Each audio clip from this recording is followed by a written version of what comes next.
Hello and welcome. My name is Phil from the Tim and Phil Talk About Games podcast, and today, as you might have noticed, I'm flying solo. Because we can only review 2 games for the podcast, we thought it'd be a good idea to start an occasional video series where, for games that we put hours into but just don't quite make it into the podcast itself. First up is Dead Island Epidemic, which shortens down to DIE.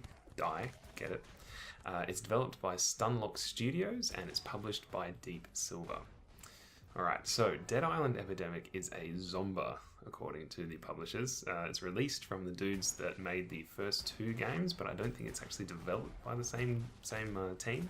If you can imagine a mix between Left 4 Dead, Diablo 3 and your standard MOBA, then you're pretty much all the way there.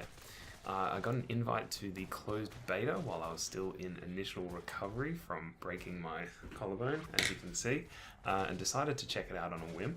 I've put in about 10 hours or so, so my Steam tells me, but I think I left it on the background for a little while, so it's probably around about 8 hours or so in total. Now, please keep in mind that this is a review of a closed beta, so everything should be taken with that in mind. Okay, so with a game like this, it's important to have interesting characters for the players to use. So I thought that I'd go there first. And already there was a little bit of a question mark for me when I first booted up the game. Each character actually has 3 versions. There's the regular, the armored, and the mutated versions of each character. They do look pretty different, and each one of them comes with a completely different set of skills and abilities. For example, I started out by buying the Amber character, who is a medic. With her normal version, she has an area of effect damage spell, a heal over time, a cone attack, and a area charm skill, which totally sucks, by the way. Then I saved up enough in-game credits to buy her armored version, which has a summon of a zombie minion, a one-time small heal that does do an area of effect, so you can get a bunch of people, a one-time large heal that has a long cooldown, and a shot from her pistol that fears enemies and makes them run away from you. So the 2 characters do both play completely differently, which is fine, but I kind of feel like if you have human characters, there's enough variation in body shapes and types and ethnicities that you can afford to have more than 4 or 5 basic characters that just get dress-ups to change their skill sets. Plus, it'd make it so that the stories could be more developed in terms of like differing characters rather than having kind of a very sudden shift with the same character that might make it hard to develop kind of a storyline for that character in your head. There's a few billion examples of diversity out there in the world to see, so why not take advantage of that?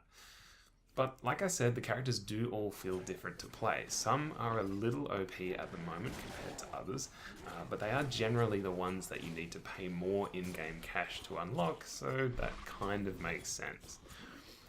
So within the actual game, your character will level up and allow you to choose which of your skills you want to unlock first. This is most like the MOBA style of gameplay that you come across, with players being able to choose which particular spec they want to go for first. So with my armored medic, I might choose to pump my summoned zombie up a little first to handle the hordes while we have full health, and then spec into healing once we've gotten a bit further into the mission. Or if I think that our group is going to have a hard time healing, I might just pump healing first and just don't worry about the damage output.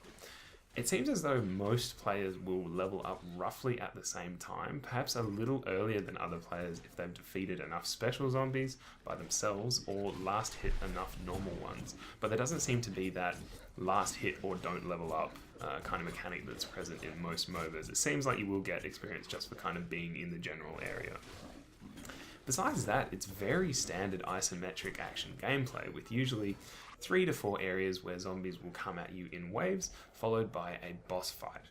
There are maybe, 3 or 4 different special zombies, and I'll come to those later, but they kind of fit the archetypes, and I wanted to talk about that a bit more in depth.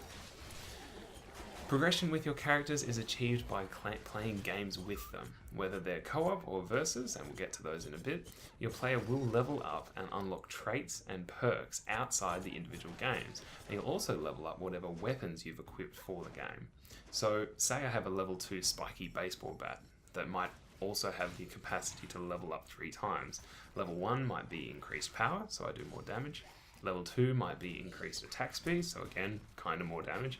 And level 3 might be a perk where I get life back when I level up during the game, like during the level. So there's kind of that RPG element in that the more you grind, the more the more powerful your character is going to get compared to people that you're grouped with. And that's a nice feeling, but it can only take you so far. Unfortunately, I just don't think it's quite far enough in terms of character progression and feeling like you're becoming a badass. Because the co-op is fun up until the point where you realize it's essentially just D3, Diablo 3, with 4 maps, slow progression and pay to destroy. It's a zombie game, so obviously there's very little variance in enemies, except for the archetypes that I mentioned earlier. And these are archetypes that Left 4 Dead established for us way back in 2008. There is literally a boomer, which will spew kind of damage over time, vomit over you. There's a hunter who will jump at you and pin you down, exactly as the hunter did in Left 4 Dead. There's a smoker-esque creature, which kind of looks a little bit more spider-like, but he'll use his tongue to lash you and bring you in. And there's even a kind of witch-like fearmonger that screams at you and makes you run away. Boss battles are just larger versions of these. And they do usually need some kind of awareness and teamwork to take it down without wiping, but that's good when you have a party of your mates, but ultimately frustrating when solo queuing with strangers. And that frustration bleeds over in a big way when switching to scavenger mode, which is the MOBA part of the game. Again, your results may vary when playing with a group of mates, but when solo or duo queuing, scavenger mode was just a huge waste of time for me. The only map available features 3 teams of 4 players each, and in each of my games there were at least one person from my team, and goodness knows how many from the other team, either AFK or just running around not contributing to the gameplay. The developers have gone the way of having a more objective-based map style, with players competing to gather supplies and take them back to their trucks before they escape, and you have to hit a max limit before you win. Supplies can be earned by either just killing normal zombies, like every now and again they'll drop like a 1 supply. You can take over supply points, which is basically like holding a point and then killing the resulting influx of zombies that come at you. Or you can kill roaming big zombies and the occasional really huge zombie that takes quite a lot of time to take down. Or you can do the sneaky thing and go to the trucks of the other teams and attempt to steal them under fire from their defensive turrets. It does actually give you an opportunity once a team has hit the max limit and they're about to win. It actually does give you an opportunity to, I think it's about 20 seconds or so, where you get a notice saying that they are going to win, and if you get to their truck on time and steal from them, you'll actually prevent them from winning.